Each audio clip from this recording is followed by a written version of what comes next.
Mari kita pelajari siapa itu bangsa Babilonia yang menciptakan siklus Saros. Bangsa Babilonia adalah keturunan bangsa Sumeria, peradaban manusia modern pertama di dunia 6.000 tahun lalu, lebih tua dari Mesir kuno. Lokasinya di Mesopotamia atau Syria dan Irak zaman sekarang, tempat lahir Nabi Ibrahim, bapa tiga agama, Ibrani, Kristen, dan Islam. Di sanalah awal tumbuhnya peradaban manusia. Penemuan-penemuan dan pencapaiannya masih digunakan hingga sekarang. Astronomi, irigasi, arsitektur, matematika, politik, sistem hukum, tata kota, hampir semuanya kecuali internet dan kabel TV. Mereka adalah bangsa yang cerdas. Sistem abjad mereka cuneiform terdiri dari 400 huruf, bukan 26 huruf ABCD seperti kita. Sistem angka mereka disebut seksagesimal atau basis 60, bukan basis 10 seperti kita. Seksagesimal itu sangat bagus untuk menghitung angka-angka yang besar dan angka-angka yang kecil. Masih digunakan sampai sekarang untuk mengukur waktu, sudut, dan koordinat geografis. Mereka lah yang menciptakan 360 derajat dalam sebuah lingkaran. Tahukah Anda kenapa ada 360 derajat dalam sebuah lingkaran?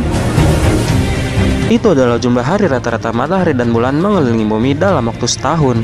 Matahari mengelilingi bumi dalam waktu 365,24 hari dan bulan mengelilingi bumi dalam 354,38 hari. Jumlahkan angka tersebut, Anda akan dapat 719,62 hari. Jadi rata-rata bulan dan matahari dalam setahun adalah 359,8 hari, dibulatkan menjadi 360 hari. Dari situlah bangsa Babilonia dapat ide tentang 360 derajat dalam sebuah lingkaran dan mendapat sistem numerik seksagesimal berbasis 60. Sungguh merupakan sains yang natural.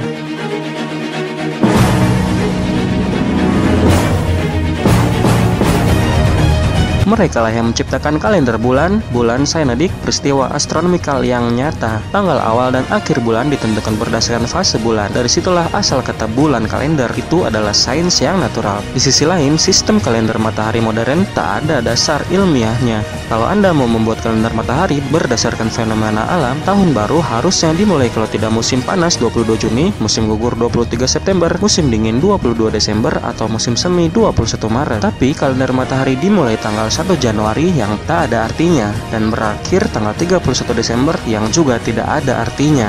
Itu sih bukan kalender matahari sungguhan, dan tanggal-tanggal pada bulan kalender juga tidak ada hubungannya dengan bulan.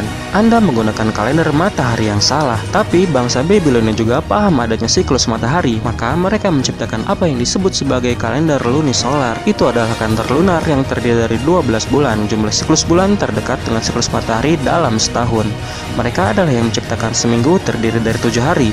Mereka memperhatikan bintang-bintang bergerak dengan arah dan kecepatan yang sama, kecuali ada 7 benda langit yang beda pergerakannya. Mereka menamakannya 7 bintang pengembara. Belakangan oleh bangsa Yunani kuno disebut planet. Itulah asal dari kata planet.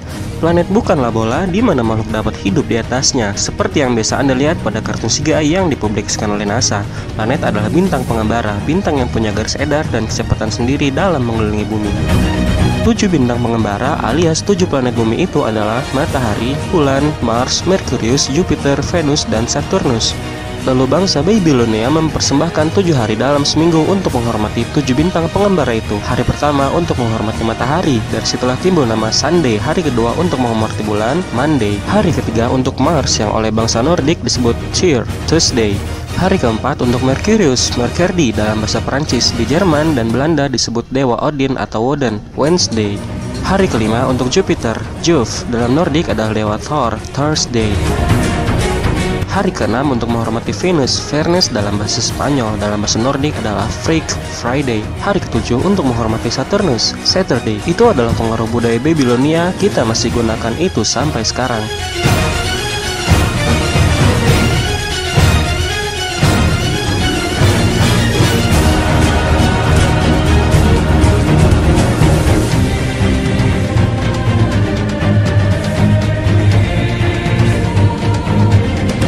Bangsa Babilonia adalah yang menciptakan konsep jam, sundial. Lantas mereka membagi hari menjadi 12 jam siang dan 12 jam malam. Dari mana mereka memperoleh angka 12? Tentu saja itu adalah 12 konstelasi zodiak dalam setahun dan dibutuhkan 12 siklus bulan bagi matahari untuk kembali ke posisi semula. Sama seperti benda-benda langit mengelilingi bumi dengan siklus tertentu, bangsa Babilonia mempelajari bahwa gerhana matahari dan bulan selalu terjadi dalam siklus 18 tahun, 11 hari, dan 8 jam. Itu adalah satu-satunya cara untuk memprediksi gerhana, tak ada hubungannya dengan kecepatan dan jarak versi heliosentrik. Bangsa Babilonia menggunakan kalender bulan. Mereka tahu bahwa gerhana matahari selalu terjadi saat bulan baru, dan gerhana bulan selalu terjadi pada bulan purnama. Mereka tahu persis bahwa ketika terjadi gerhana matahari, posisi bulan ada di titik terdekat dengan matahari. Tapi mereka tak pernah berpikir bahwa gerhana matahari akibat tertutup bulan. Ini sangat menarik. Dari kecil kita dikasih tahu dan diajarkan di sekolah bahwa gerhana matahari disebabkan tertutup bulan dan gerhana bulan disebabkan tertutup bayangan bumi bola. Itu adalah teori tanpa satu pun bukti, tapi diajarkan di sekolah seolah fakta. Bangsa Babilonia memperhatikan langit jauh lebih sering dan lebih teliti daripada kita. Mereka tak punya internet dan TV kabel atau media sosial buat chatting. Mereka memiliki berkah waktu untuk hidup selaras dengan alam. Mengapa mereka tak pernah berpikir bahwa bulan yang menutupi matahari? Pertama, karena mereka tahu ada banyak benda-benda langit yang tak dikenal.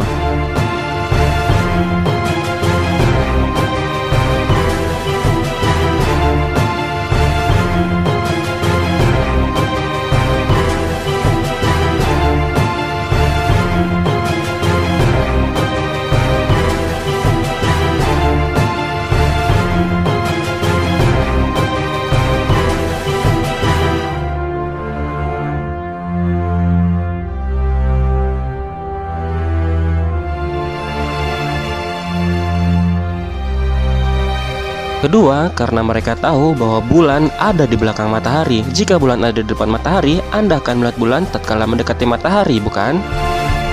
Tapi Anda tidak pernah melihat itu. Mari kita gunakan logika. Mengapa Anda tidak bisa melihat bintang di siang hari? Karena mataharinya terlalu terang, bukan? Dan karena bintang-bintang ada di belakang matahari. Tak ada bintang di antara matahari dan bumi, bahkan menurut heliosentrik. Semua bintang adanya di belakang matahari dan matahari sangat terang di siang hari. Oleh sebab itu, Anda tak bisa lihat bintang di siang hari. Tapi bulan itu 400 kali lebih dekat daripada matahari menurut ajaran heliosentrik. Bulan ada di antara bumi dan matahari ketika bulan baru, dan ada di belakang bumi ketika bulan purnama. Kadang Anda bisa melihat bulan dengan jelas di pagi hari. Lantas, mengapa Anda tak pernah bisa lihat bulan ketika bulan baru? Karena sinar matahari terlalu terang? Tentu tidak. Anda bisa lihat tiap objek di depan matahari di siang hari. Anda bisa lihat awan, pesawat terbang, burung, dan lain-lain. Kadang Anda bisa melihat bulan saat ada sinar matahari. Lantas, mengapa Anda tak pernah bisa melihat bulan ketika bulan baru? Karena bulannya di posisi yang tak terlihat? Itu tidak benar juga. Bahkan menurut heliosentrik, bulan ada di dekat matahari ketika bulan baru.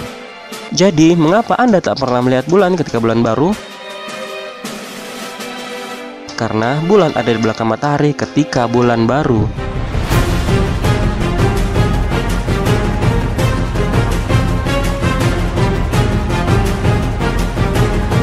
Ketiga, bangsa Babilonia yang menemukan siklus Saros tak pernah berpikir gerhana matahari disebabkan bulan, karena mereka tahu badan bulan tak mungkin mengakibatkan gerhana matahari.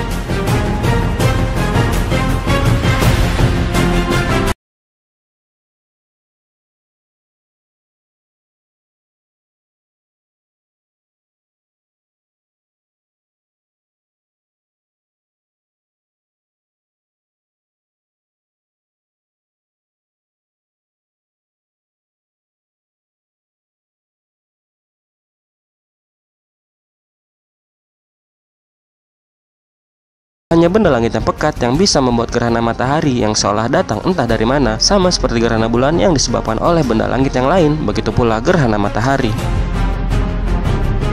Bangsa Babilonia menamakan planet yang melintas planet X, matahari hitam, atau apapun namanya. Begitu pula budaya-budaya lain di dunia. Di India mereka menamakannya Rahu dan Ketu. Di Jawa, Indonesia mereka menyebutnya Batara Kala. Bukan karena orang-orang zaman dahulu itu bodoh, tapi karena mereka justru menggunakan indera mereka. Mata mereka mengatakan bahwa bukan bulan yang menutupi matahari, melainkan benda langit yang pekat yang mampu menyerap cahaya matahari.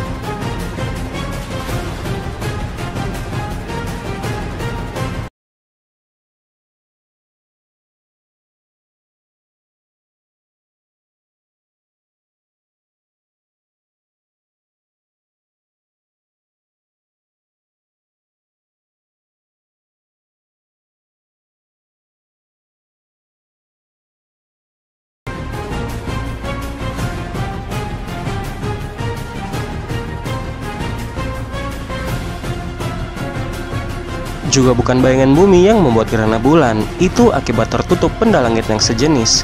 Dan Anda tahu, mereka bukan cuma bikin teori, mereka menghitung siklus pergerakan benda-benda langit yang pekat itu begitu akuratnya hingga kita masih menggunakannya sampai sekarang. Di sisi lain, Anda tidak gunakan mata dan indera Anda sendiri, Anda hanya mengikuti apa yang dikatakan NASA.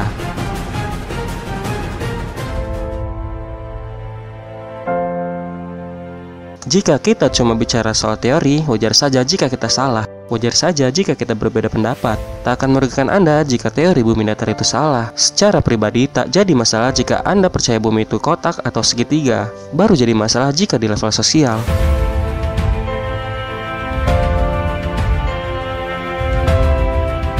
Karena jika model Heliocentric itu salah, berarti ada skandal triliunan dolar selama 60 tahun terakhir.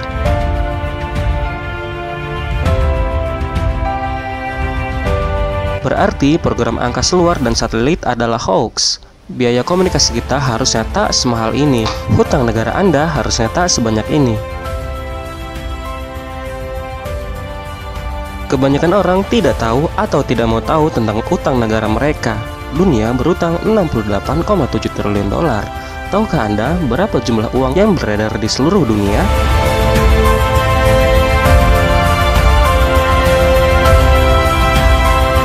Anda harus melihat pada jumlah mata uang fisik, jenis aset yang paling lancar yang menjadi perhatian seluruh bank sentral. Jumlahnya hanya 7,6 triliun dolar.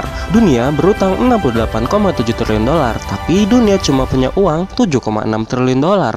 Utang yang tak akan pernah bisa Anda bayar sampai kapanpun. Kepada siapa dunia berutang sedemikian banyak? 99% populasi dunia berutang pada 1% populasi, elit global. Jika Anda masih tak percaya elit global itu ada, sebaiknya Anda dengarkan Menteri Keuangan Indonesia, seorang ibu yang sangat cerdas dan cantik, mantan Managing Director World Bank. Kalau di dunia lebih timpang lagi, 1% orang kaya di dunia menguasai 90% aset dunia.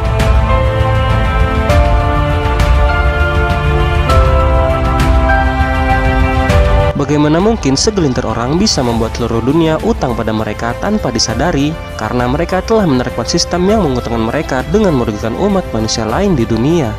The greatest trick the devil ever pulled was convincing the world he didn't exist.